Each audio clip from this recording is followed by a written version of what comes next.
제가 아까만 해도 좀 괜찮았는데 갑자기 지금 조금 기침이 계속 올라오고 좀 컨디션이 조금 안 좋아진 것 같아요. 그래도 이 시간 우리가 예배를 드리는 시간이니까 조금만 더 힘을 내서 우리가 하나님의 말씀을 듣고 또한 용기를 내어서 또 우리에게 주어진 일주일의 삶을 또 하나님을 알아가며 하나님과 동행하는 저와 여러분들이 되길 원합니다.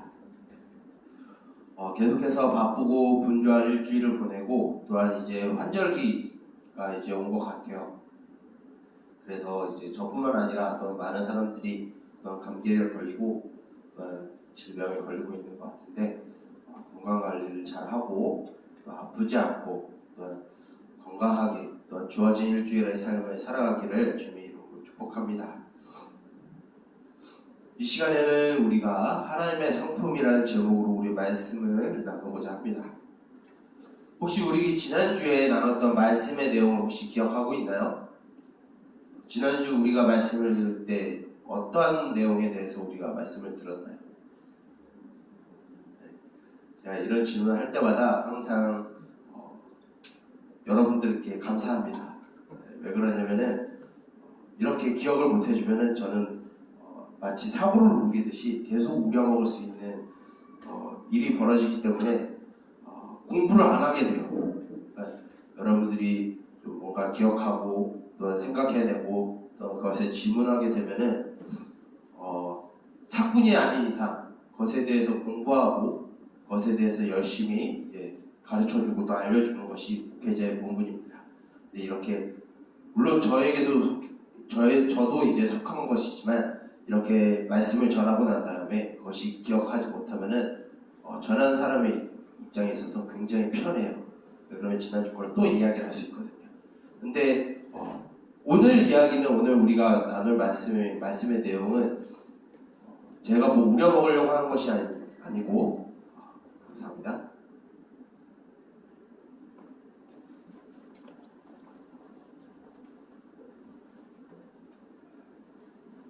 우려먹으려고 하는 게 아니고 지난주의 말씀과 좀 연장선으로 우리가 볼 수 있는 말씀입니다. 우리 지난주에는 이제 하나님의 이름들이라고 해서 그 하나님의 속성과 그 하나님이 어떠한 일을 하시는지, 우리를 향하여서 하나님이 어떠한 사역과 어떠한 계획을 갖고 있는지, 우리의 삶에 어떻게 역사하고 계시는지에 대해서 하나님의 이름을 통해서 하나님은 어떠한 분이신지, 하나님이 살아계신 분이시고 그 하나님이 우리에게 어떠한 분으로 다가오시는지에 대해서 이름을 통해서 우리가 알 수 있다라고 배웠습니다.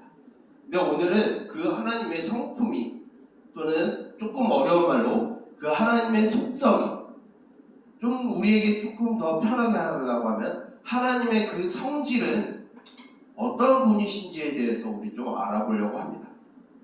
오늘은 특별히 말씀을 두 구절을 보았어요. 어디와 어디를 보았죠? 신약의 사도행전의 말씀과 구약의 출애굽기 말씀을 우리가 보았습니다.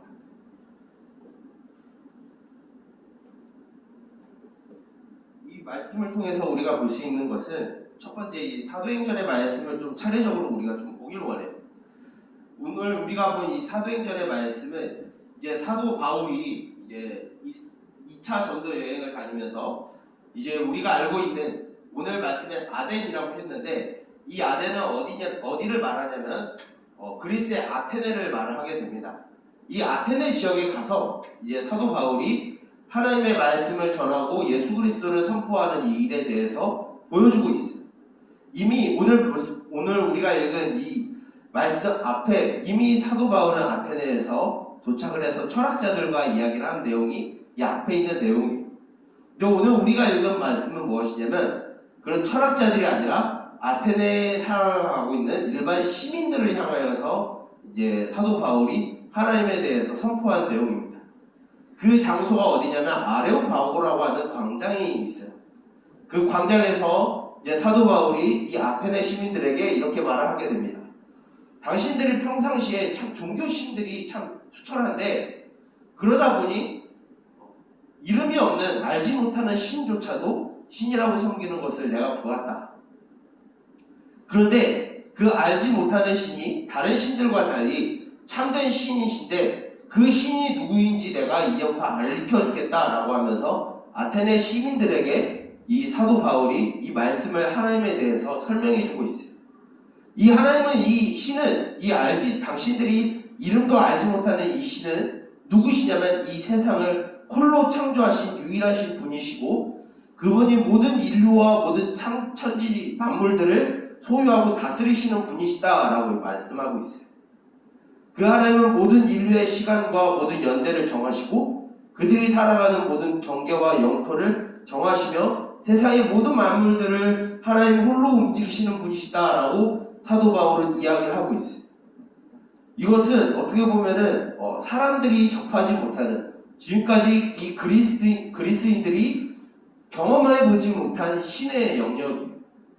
왜 그러냐면 이 당시에 그리스 사람들은 모든 영역 속 안에 다 신이 있다라고 생각하는 사람들이에요. 전쟁에도 신이 있고 꽃에도 신이 있고 사랑에도 신이 있고 해와 달과 별 모든 것들에 신이 있다고 생각하는 사람들이 이 그리스 특히 아테네 사람들인데 사도 바울은 그것이 아니라 이 알지 못하는 신이 참된 신인데 이 신은 그런 자연만물에 속하는 신도 아니고 어떤 현상에 속하는 신도 아니고 온 우주가 담지 못하는 유일한 이 세상을 초월하는 신적인 존재가 단 한 분밖에 없다라는 것을 가르쳐주고 있어요. 이것을 조금 어려운 말로 신학적으로 풀면은 무엇이라고 이야기하냐면 초월적인 존재다라고 말하고 있어요. 즉 우리가 믿고 섬기는 이 하나님은 이 세상에 있는 것들로 다 담기지 못하는 초월적인 존재라는 거예요. 좀 더 다르게 설명하게 되면 우리가 담지 못하는 분이라는 것이죠. 우리가 하나님에 대해서 담지 못하는 것이 무엇이 있을까요? 우리는 하나님의 형상이라고 하는데 하나님은 우리가 나중에 순모임을 통해서 더 알아보겠지만 하나님은 우리들과 닮지 아니하는 속성들이 있어요. 하나님은 모든 것을 하실 수 있고 모든 것을 아시는 분이라고 말할 수 있죠. 즉 우리는 오랫동안 신앙생활을 했다라고 하면은 전지전능하다라는 것을 알 수 있을 거예요. 모든 것을 할 수 있고 모든 것을 알 수 있는 분이라고 말할 때 우리는 하나님을 전지전능하신 분이다라고 말하고 있어요. 이것은 하나님의 속성입니다. 하나님의 성질이에요.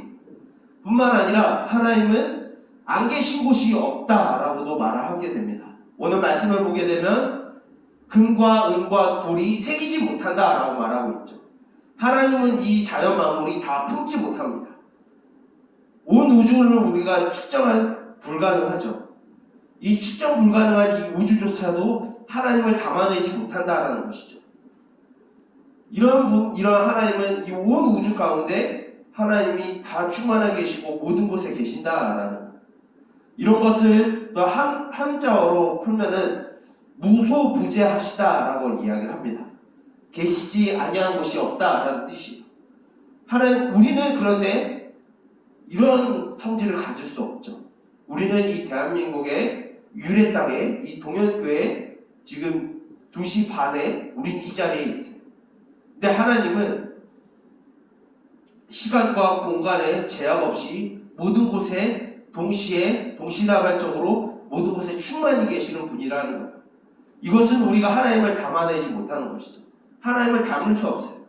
이것은 우리가 하나님과 비공유적인 속성이다라고 말하고 있어요. 우리가 하나님을 예배해야 되는 이유는 이런 것 때문에 우리는 하나님을 예배해야 합니다. 왜냐하면 우리보다 더 위대하시고 우리를 초월하시고 우리가 다 침략할 수 없고 우리보다 모든 것을 아시고 우리보다 모든 것을 하실 수 있으신 분이시기에 시간과 공간의 제약을 받지 아니하시고 우리의 모든 삶을 이끌어가고 계시는 하나님이시기에 우리는 그런 하나님을 예배할 수 있는 거예요. 그런데 오늘 말씀에 사도행전뿐만 아니라 우리는 출애굽기의 말씀을 또한 읽었습니다. 이 출애굽기의 내용은 어떤 말씀이냐면 이제 이스라엘 백성들이 모세가 없을 당시에 모세가 시내산에 올라가 40일 동안 내려오지 않을 때 이 이스라엘 백성들이 눈에 보이는 금송아지를 만들어냅니다. 그리고 그 금송아지를 하나님이다라고 말하면서 그 금송아지에게 절을 해요. 눈에 보이지 않으니까. 그런데 하나님이 그것을 보고 모세를 급히 내려보내십니다. 그때 하나님은 모세의 손에 두 돌판, 말씀이 남겨진 두 돌판을 가지고 내려와요. 근데 모세는 그 광경을 보자마자 이는 하나님과 언약을 깨뜨렸다 해서 그 두 돌판을 깨뜨립니다. 근데 며칠 후 이제 하나님이 다시 모세를 불러서 그 깨뜨린 두 돌판을 그대로 조각해서 다시 올려보내세요. 그리고 그 시내산 위에서 다시 하나님이 말씀을 주십니다. 그러면서 모세에게 이스라엘 백성들에게 하나님 자신이 어떠한 분인지 가르쳐주라고 말씀하시면서 오늘 출애굽기 34장 5절부터 7절까지의 하나님의 성품을 말씀하고 있어요. 어떻게 이야기하고 있죠? 하나님은 은혜로우시고 인자가 많으시고 은혜와 진실이 뛰어나신 분이다 라고 말하고 있어요. 동시에 하나님은 노를 더디하시고 죄를 참지 아니하시는 분이다 라고 말하고 있어요. 그런 하나님이 은혜를 천대까지 베푸시면서 악을 행한 자들에게는 3, 4대까지만 그 죄악을 갚으신다 라고 말씀하고 있어요. 하나님은 우리와 같이 사랑하시는 분입니다. 또 우리에게 은혜를 베푸시는 분이시고 우리의 삶에 관여하시고 우리에게 너무나 깊은 관심을 쏟으시는 분이시라는 거예요. 세상이 다 담지 못하는 그 온 우주를 초월하시는 그 하나님이 우리 가운데 임하시고 우리 가운데 임재하여 계시고 심지어 그 하나님의 속성을 우리 안에 심겨 두셨어요. 우리는 누군가를 사랑합니다. 또한 누군가를 또 질투하기도 하죠. 또한 누군가를 미워하기도 합니다. 악을 행하는 것에 대해서 우리가 분노를 일으키죠. 또한 정의와 공의를 우리는 갈망합니다. 이런 것이 바로 하나님을 닮은 하나님의 성품이라는 거예요. 이것을 조금 우리의 인간의 언어로 표현할 수가 없어서 하나님에 대한 이런 속성에 대해서 우리는 인격적인 하나님이다라고 하고 있어요. 어떻게 보면 인격적인 하나님이라는 표현은 조금 고리타분하게 보면 틀린 말입니다. 왜냐하면 하나님의 속성이 우리 안에 심겨진 것이기 때문에 하나님이 인간을 닮은 게 아니라 우리가 하나님을 닮은 거예요. 근데 어떻게 표현할 수가 없어서 인격적이다라고 말하는 것이죠. 하나님은 모든 것을 초월하시고 우리가 다 담아내지 못하시는 분입니다. 근데 그 하나님은 우리를 통해서 하나님을 알게 하기 위해서 우리 안에 하나님의 성품을 담아두셨어요. 그것이 사랑하는 것이고 또한 정의를 행하는 것이고 선을 행하는 것입니다. 그리고 악한 것을 볼 때 우리가 분노하는 것이고 또한 누군가 잘못된 길을 갈 때 슬퍼하는 마음을 갖는 것도 하나님의 성품이에요. 성경의 말씀을 계속해서 보면 하나님은 질투하시는 하나님이다라는 표현도 있고 하나님이 후회하셨다라는 의미도 있어요.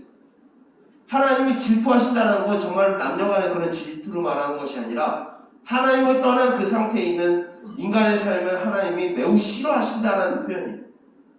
또한 하나님이 후회하셨다는 것은 정말로 하나님 자신이 하신 것에 실패를 인정하신다는 게 아니라 하나님이 일하셨음에도 불구하고 인간의 범죄함으로 인해서 그 마음의 안타까움과 슬픔과 분노가 함축되어 있는 것을 후회한다라고 표현하고 있어요. 왜냐하면 인간의 말로 다 표현할 수 없기 때문에.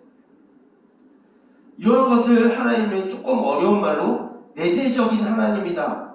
또 우리와 공유하는 속성을 가졌다라고 표현하게 됩니다.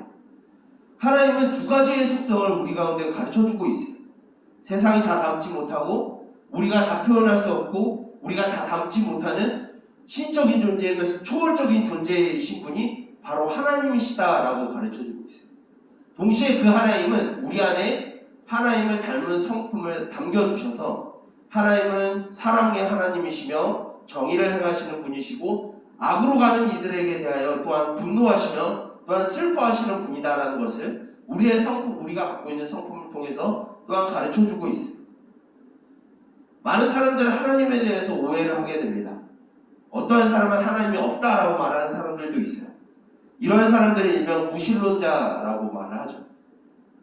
또한 어떤 사람은 하나님이 실제적으로 유일한 하나님이 존재하는 것이 아니라 모든 것이 신적인 영역에 있다라고 말하면서 사람도 신이고 동물도 신이고 꽃도 신이고 모든 것이 신이다라고 말하는 일종의 범신론자들도 있어요.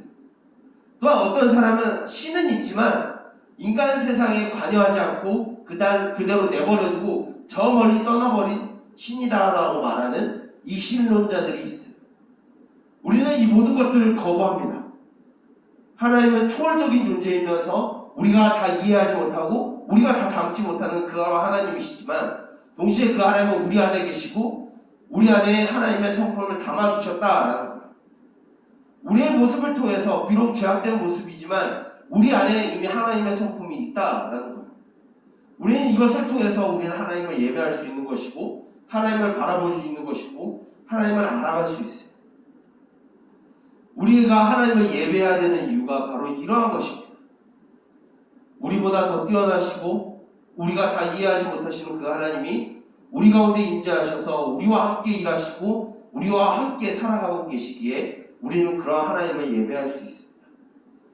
지금까지 우리가 경험한 그 하나님은 어떠한 하나님이었나요? 우리가 알고 있는 하나님은 어떠한 하나님인가요? 우리가 평상시에 배웠던 하나님은 어떤 하나님이었나요? 우리의 삶 속에서 하나님과 전혀 관련 없이 살아가는 것이 아니라 그런 하나님의 성품을 알아가고 그 하나님을 경외하면서 그 하나님을 두려워하고 살아가는 마음으로 우리 하나님과 예배하며 그 하나님을 예배하고 그 하나님과 교제하는 삶을 살아가는 저와 여러분들이 되길 소망합니다. 세상 사람들처럼 하나님이 없다라고 말하는 것이 아니라 또는 하나님이 있다라고 말하지만 우리의 삶이 마치 하나님이 없는 것과 같은 삶을 살아가는 것이 아니라 우리를 초월하신 그 하나님을 믿으며 또한 우리 안에 임재하고 계신 그 하나님을 믿고 섬기는 우리들이 그 하나님을 바르게 알고 그 하나님을 바르게 따라가면서 그 하나님의 성품을 닮아가는 저와 여러분들이 되길 소망합니다. 우리는 이런 하나님을 섬기는 자들입니다. 우린 그런 하나님을 따라가는 자들입니다. 우리의 삶은 그러기에 이 세상의 사람들과 전혀 다른 삶을 살아야 합니다.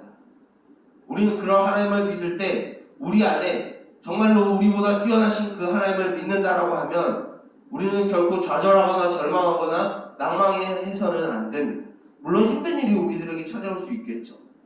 그러나 우리보다 더 뛰어나신 그 하나님을 믿는다라고 하면 우리보다 시공간을 뛰어넘어서 그것을 초월하여서 우리를 위해 일하시는 하나님을 우리가 믿고 예배한다라고 하면 우리는 그 하나님을 의지하고 살아갈 줄 알아요. 또한 그 하나님이 우리의 삶 가운데 깊이 관여하셔서 우리의 삶 가운데 살아가고 계신다는 것을 우리가 믿는다라고 하면 또한 그 하나님을 의지하고 살아갈 때 우리 안에 용기와 능력과 또한 힘이 샘솟기를 바랍니다. 우리의 삶이 하나님과 전혀 무관한 삶이 아니라 우리가 하나님과 동행하면서 우리보다 뛰어나신 그 하나님을 신뢰하고 그 하나님을 따라가는 삶이 되기를 원해요. 어떠한 신학자는 이런 신학에 대한 책을 썼는데 좀 어려운 말로 쓸 수도 있는데 어떤 신학자는 이 교리에 대한 책을 그리스도인의 합당한 예배라는 제목으로 아주 두꺼운 신학책을 썼어요. 그 내용을 보면은 조직신학 이 교리에 대한 부분인데 왜 이 신학자는 왜 그리스도인의 합당한 예배라는 제목으로 이 책을 썼을까 저는 한번 고민을 해봤습니다. 그런데 이것을 아는 것이 바로 이것을 인정하고 하나님을 따라가는 것이 바로 하나님을 예배하는 것이라는 거죠. 우리가 교리에 대해서 어려워합니다. 성경에 대해서 어려워해요. 근데 우리가 알아야 되는 것은 우리가 하나님을 어떻게 예배해야 되고 그 하나님이 어떠한 분이신지 그 하나님이 우리에게 어떠한 일을 행하셨는지 우리가 알아야 되기 때문에 그것을 알고 예배해야 하기 때문에 우리는 이것을 배우고 알아가는 일에 힘써야 할 줄 믿습니다. 우리가 지금까지 경험한 그 하나님, 우리 가운데 임재하시는 그 하나님, 우리보다 더 뛰어나신 하나님을 매 순간마다 찾고 또한 경험하면서 그 하나님을 인정하고 그 하나님 앞에 우리의 모든 주권을 맡기면서 살아가는 저와 여러분 우리 도용교회 히스피플 청년부 모든 공동체가 되기를 주님의 이름으로 축복하며 또한 소망하고 기대합니다. 우리 이 말씀을 두고 우리 함께 기도했으면 좋겠어요. 기도할 때 이렇게 기도하기 원합니다. 온 우주가 담지 못하는 하나님, 우리가 따라할 수 없는 하나님, 온 우주 위에 계신 그 하나님을 우리가 예배하기 원합니다. 모든 것을 할 수 있고 모든 것을 아시며 안 계신 곳이 없으신 그 하나님을 우리가 예배하며 찬양하기 원합니다.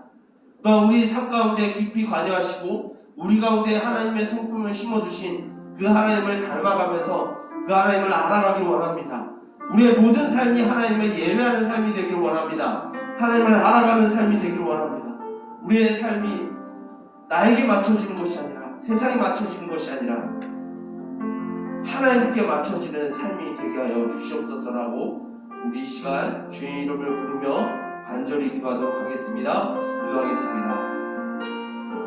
살아계신 주님, 우리에게 은혜와 긍휼을 베푸시며 또한 정의와 공의를 행하시는 주님, 그 주님을 우리가 예배하며 또한 알아가기 힘쓰길 원합니다. 그 하나님 앞에 우리가 예배하며 하나님 앞에 엎드리길 원합니다. 온 우주가 잡지 못하는 그 하나님을 우리가 알아가길 원합니다. 다 표현하지 못하여도 다 알 수 없지만 다 하나님을 표현하고 또한 알아가고 또한 닮길 원합니다. 하나님 아버지, 또한 우리 가운데 임재하고 계시는 그 하나님, 우리 가운데 하나님의 성품을 담아주셨다는 것을 또한 우리가 알고 하나님을 사랑하며 또한 하나님을 경외하고 이웃을 사랑하며 또한 이웃을 긍휼히 여기며 악에 대하여서 분노를 품으며 악에 대하여서 대항하며 싸울 수 있는 우리들이 되게 하여 주시옵소서. 이 시간 우리가 간절히 주 앞에 나아가길 원합니다. 하나님과 전혀 무관한 삶을 살아갈 것이 아니라 하나님 아버지 이율배 받는 삶을 살아갈 것이 아니라 하나님과 함께 동행하며 우리보다 뛰어나신 그 하나님을 인정하는 삶을 살아가게 하여 주시옵소서. 이 예배 시간 이후 다시 주 앞에 우리의 삶을 내어드리며 나아가오니 하나님 아버지 우리의 삶을 붙잡으시며 우리 가운데 임재하여 주셔서 우리를 이끌어가 주시옵소서. 살아계신 주님, 온 우주가 담지 못하며 결코 세상의 모든 만물이 따라할 수 없는 초월적인 하나님, 그 하나님을 우리가 예배하길 원합니다. 그 하나님을 신뢰하길 원하며 또한 의지하길 원합니다. 또한 그 하나님이 우리 가운데 임재하여 주셔서 또한 우리 가운데 거하고 계심과 또한 우리 가운데 동행하고 계심을 또한 있기를 원합니다. 그 하나님이 우리 가운데 하나님의 성품을 심어주셨다는 것을 또한 믿으며 또한 그 성품을 닮아가길 원합니다. 하나님 아버지, 우리의 그리스도인의 합당한 예배로서 하나님을 바르게 알며 또한 하나님을 바르게 따라갈 수 있게 하여 주시옵소서. 결코 저러나 오르나 치우치는 것이 아니라 말씀을 통해서 우리에게 가르쳐 주시는 하나님의 그 성품을 닮고 그 하나님의 위대하심을 쫓아 살아가는 우리의 삶이 되게 하여 주시옵소서. 다시 우리에게 일주일의 삶이 놓여집니다. 하나님 아버지, 그 가운데 우리보다 뛰어나신 그 하나님을 신뢰하며 또한 우리 가운데 임재하고 계시는 그 하나님을 의지하는 삶이 되게 하여 주시옵소서. 그래 우리에게 주어지는 그 위로와 평안이 있게 하시고 안식과 위로와 힘과 용기를 얻으며 다시 일주일의 삶을 살아갈 수 있도록 우리를 인도하여 주시옵소서. 이 모든 것을 예수 그리스도의 이름으로 기도드립니다. 아멘. 이 시간 우리 다 같이 일어나서 파송의 찬양함으로 모든 예배를 마치도록 하겠습니다.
충만하신 사랑하심과 성령님의 인도하심과 보호하심과 감화, 감동, 인도, 보호, 지도하심의 은총이 세상이 담지 못하는 그 하나님을 예배하며 또한 우리 가운데 임재하고 계시는 그 하나님을 믿고 신뢰하기를 원하는 삶을 살아가기를 원하는 우리 돌교회 히스피플 청년부 모든 공동체 머리머리 위에 이제로부터 영원토록 함께 있을지어다. 아멘.